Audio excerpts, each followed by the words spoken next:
Good evening. Coming up in Mello TV Evening News.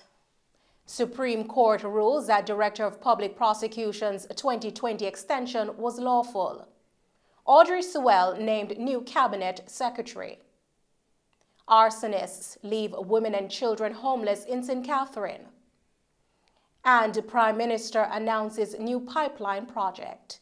And now the news in detail. We begin with news this evening that the Supreme Court has ruled that the 2020 extension of the tenure of the Director of Public Prosecution's DPP Paul Llewellyn was lawful. The ruling was handed down in the Constitutional Court on Monday, July 31. Murder convict Mervyn Cameron had filed a lawsuit seeking a declaration that the extension was unlawful. However, the panel of 3 judges, Justices Lorna Shelley Williams, Simon Wolfe-Rees, and Andrew Pettigrew Collins, dismissed the lawsuit on all counts. Ms. Llewellyn was scheduled to depart office in September 2020. However, the justices in their judgment ruled that the government followed the appropriate steps in granting the extension to the DPP and found no merit in Mr. Cameron's lawsuit. However, attorney representing Mr. Cameron, Hugh Wildman, says he will be filing a suit in the Court of Appeal in light of today's ruling. And the Supreme Court, the Jamaica Bar Association, has called on the Holness administration to reconsider its decision to extend the tenure of the Director of Public Prosecution's Paula Llewellyn. In a 3-page statement issued by JAMBAR's president, John Bassey, the association highlighted troubling aspects of the process that led to the approval of the bill to extend the retirement age of the DPP and Auditor General to 65 years old, up from 60 years old. JAMBAR says it is particularly troubled by the lack of consultation with the opposition regarding the extension of the DPP's tenure, which the Jamaican Constitution apparently requires. The association also raised questions about the constitutionality of granting multiple extensions to the incumbent office holder. The amended legislation was passed in the Senate and awaits approval by the Governor General to become law. Despite this, JAMBAR says it firmly insists that the government should reverse the extension due to concerns that it might be unconstitutional. Chairman of the People's National Party's Human Rights Commission, Isaac Buchanan, has resigned following sexually explicit comments he made about the Director of Public Prosecution's Paula Llewellyn in a recent YouTube program. In a release issued by the PNP Monday afternoon, the party noted that Mr. Buchanan's resignation is in the party's best interest, as the remarks he made on YouTube program do not reflect the values of the People's National Party. Gender Affairs Minister Olivia Grange had called on the PNP President Mark Golding to immediately fire Buchanan over what she called, quote, misogynistic, crude, nasty, sexist, low and disgraceful language in reference to the country's chief prosecutor, end quote.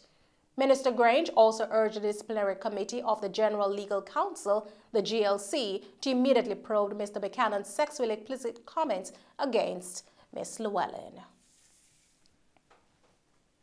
Audrey Sewell will assume duties as the new cabinet secretary effective August 1, 2023. The announcement was made by Prime Minister Andrew Holness. Mrs. Sewell is the current permanent secretary in the Office of the Prime Minister and the Ministry of Economic Growth and Job Creation. In addition to Mrs. Sewell's appointment, the government also announced that effective August 1, Ambassador Rocky Mead will assume duties as permanent secretary in the Office of the Prime Minister and Arlene Williams as a permanent secretary in the Ministry of Economic Growth and Job Creation. The appointments follow the recommendations of the Prime Minister and the approval of the Governor General. Prime Minister Holness says the appointees have been tasked to improve service delivery and efficiency in the government. The constabulary force is this evening mourning the loss of a police officer. Constable Ebanks tragically lost his life in a motor vehicle accident on Mango Hall Main Road in Westmoreland. The 22-year-old constable assigned to the Westmoreland Traffic Department collided with a cow while riding his motorcycle, resulting in multiple injuries which resulted in his death. The JCF has extended sympathies to Constable Ebanks' loved ones and colleagues and says it will provide support through its chaplaincy branch and welfare department. Arsonists have left over 15 women and children homeless in Portmore Villa, Gregory Park, St. Catherine. According to reports, armed men broke into their homes, stole their phones, poured gasoline, and set ablaze all 8 bedrooms before escaping.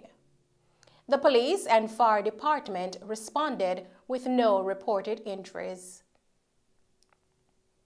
The police have vowed to increase their presence and appeal for information to identify the culprits.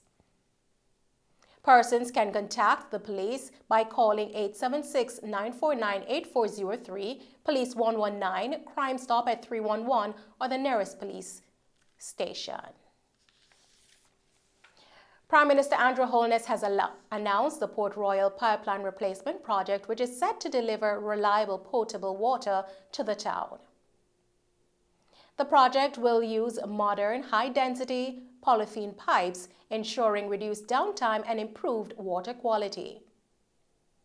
Mr. Holness highlighted the government's focus on infrastructure development and self-financing projects. He also urged citizens to use water conservatively due to the ongoing drought. Additionally, the government is distributing water tanks across the island to enhance water resilience. The Prime Minister has encouraged citizens to embrace positive change and prosperity for Jamaica's future. And those are the stories making the news this evening. Thank you for tuning in to Mello TV Evening News. I'm Nicole Hales. Stay safe and thanks for watching.